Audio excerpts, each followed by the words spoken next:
there was a certain man of Ramathaim Zophim, of the hill country of Ephraim, named Elkanah, the son of Jeroham, the son of Elihu, the son of Tohu, the son of Zoph, an Ephraimite. He had 2 wives, one named Hannah and the other named Peninnah. Peninnah had children, but Hannah had none. This man went up from his city each year to worship and sacrifice to the Lord of hosts at Shiloh.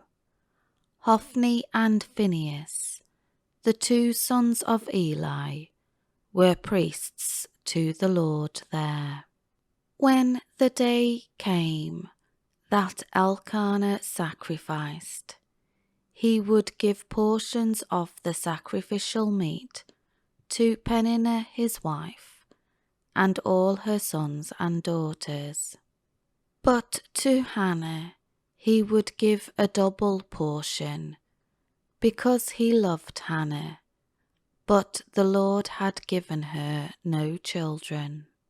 Hannah's rival provoked her bitterly, to irritate and embarrass her, because the Lord had left her childless. So it happened year after year, whenever she went up to the house of the Lord, Peninnah provoked her, so she wept and would not eat.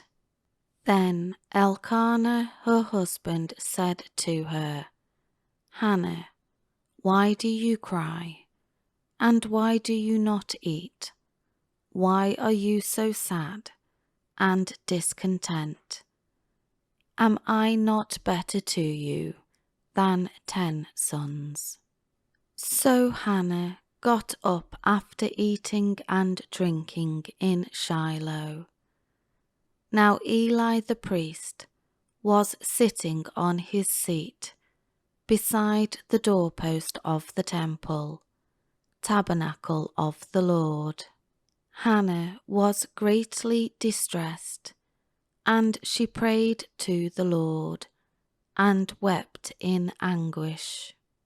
She made a vow, saying, O Lord of hosts, if you will indeed look on the affliction suffering of your maidservant, and remember, and not forget your maidservant, but will give your maidservant a son, then I will give him to the Lord all the days of his life. A razor shall never touch his head. Now it happened, as she continued praying before the Lord, that Eli was watching her mouth. Hannah was speaking in her heart, mind, only her lips were moving, and her voice was not heard. So Eli thought she was drunk. Eli said to her, How long will you make yourself drunk? Get rid of your wine. But Hannah answered, No, my lord, I am a woman with a despairing spirit. I have not been drinking wine or any intoxicating drink, but I have poured out my soul before the Lord. Do not regard your maidservant as a wicked and worthless woman, for I have spoken until now out of my great concern and bitter provocation. Then Eli answered and said, Go in peace, and may the God of Israel grant your petition that you have asked of him. Hannah said, Let your maid servant find grace and favour in your sight. So the woman went on her way and ate, and her face was no longer sad. The family got up early the next morning, worshipped before the Lord, and returned to their home in Ramah.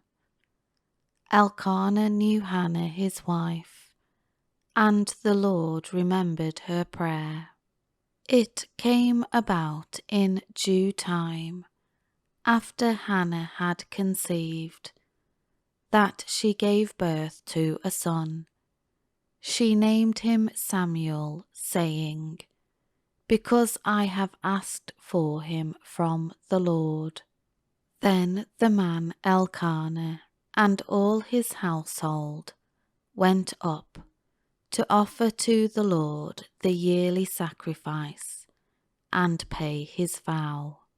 But Hannah did not go up, for she said to her husband, "I will not go up until the child is weaned, and then I will bring him, so that he may appear before the Lord and remain there as long as he lives."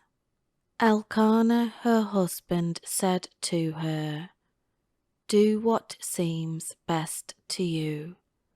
Wait until you have weaned him. Only may the Lord establish and confirm his word." So the woman remained behind and nursed her son until she weaned him.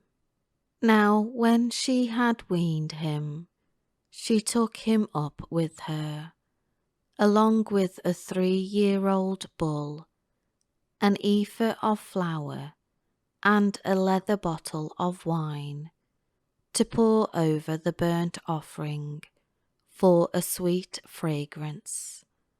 And she brought Samuel to the Lord's house in Shiloh, although the child was young. Then they slaughtered the bull and brought the child to Eli. Hannah said, "O my Lord, as surely as your soul lives, my Lord, I am the woman who stood beside you here, praying to the Lord. For this child I prayed, and the Lord has granted me my request, which I asked of him. Therefore I have also dedicated him to the Lord. As long as he lives, he is dedicated to the Lord." And they worshipped the Lord there.